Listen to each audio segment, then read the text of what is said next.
Major ফিলোসফির প্রথম পেপারের শেষ মুহূর্তের ব্রহ্মাস্ত্র সাজেশনমূলক মাস্টার ক্লাসে তোমাদের প্রত্যেককে স্বাগত জানাই।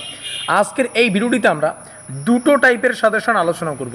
প্রথম টাইপে এমন কিছু কোশ্চেন থাকবে যেগুলো পরীক্ষায় 5-এও আসতে পারে, আবার 10-এও আসতে পারে, এটা হয়ে গেল। দ্বিতীয় টাইপে আমরা আলোচনা করব এমন কিছু কোশ্চেন যেগুলো শুধুমাত্র 10 নম্বরের জন্য ইম্পর্টেন্ট। তো প্রথম টাইপে 5-এও আসতে পারে, 10-এও আসতে পারে, এরকম কোশ্চেন তোমরা মাত্র 15খানা পাবে। আর শুধুমাত্র 10-এ আসতে পারে এরকম কোশ্চেন তোমরা 10 থেকে 12টা প্রশ্ন দেখতে পারবে আর কি। তোমরা যদি এখানে থাকা যে কোনো একটা সাজেশন পড়তে পারো তবুও কিন্তু সুন্দর একটা স্কোর তৈরি করে এই সেমিস্টারটা শেষ করতে পারবে। তো আমরা যখন মেজর ফিলোসফির প্রত্যেকটা পেপারের সাজেশন আলোচনা করে ফেলবো, তারপরে যে এই সাজেশনগুলোর পিডিএফ হবে, এই পিডিএফগুলো কিন্তু আমরা আমাদের অফিসিয়াল যে হোয়াটসঅ্যাপ গ্রুপ সেখানে কিন্তু পাবলিশ করব। তো যারা এখনও পর্যন্ত আমাদের হোয়াটসঅ্যাপ গ্রুপে যুক্ত হওনি, আমি বলবো ডেসক্রিপশন বক্সে লিঙ্ক রয়েছে, যাও সেখানে ক্লিক করে আমাদের হোয়াটসঅ্যাপ গ্রুপে যুক্ত হয়ে নাও। যখন পিডিএফটা দেওয়া হবে তোমরা সেখান থেকে ডাউনলোড করে নিয়ে আরও ডিটেলসে দেখে নিতে পারবে। কারণ এখানে থাকা প্রত্যেকটা প্রশ্ন মোস্ট ইম্পর্টেন্ট প্রশ্নগুলোকে বাংলা ইংলিশে রাখা আছে।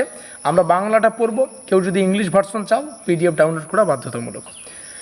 তো তার পাশাপাশি তোমরা এখানে আমাদের অফিসিয়াল যোগাযোগ নম্বর দেখতে পাচ্ছ 7384041536।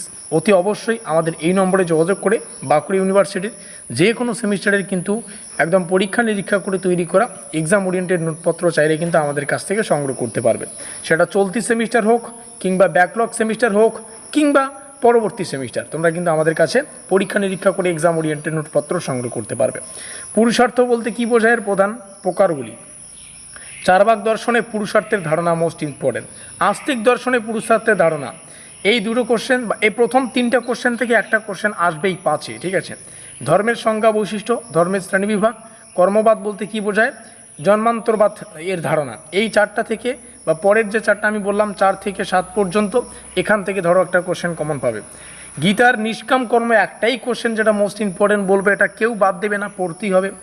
তারপরে স্থিতপ্রজ্ঞ ব্যক্তির বৈশিষ্ট্যগুলি, লোক সংগ্রহের ধারণা, বৌদ্ধ পঞ্চশীলের নৈতিক গুরুত্ব 5 নম্বরের জন্য মোস্ট ইম্পর্টেন্ট, ব্রহ্মবিহারের ধারণা, জাস্ট এ মিনিট, জৈন ত্রিরত্ন, জৈন মহাব্রত ও অনুব্রতের মধ্যে পার্থক্য, লাস্ট কোশ্চেন শিব ধর্মের 3টি স্তম্ভ।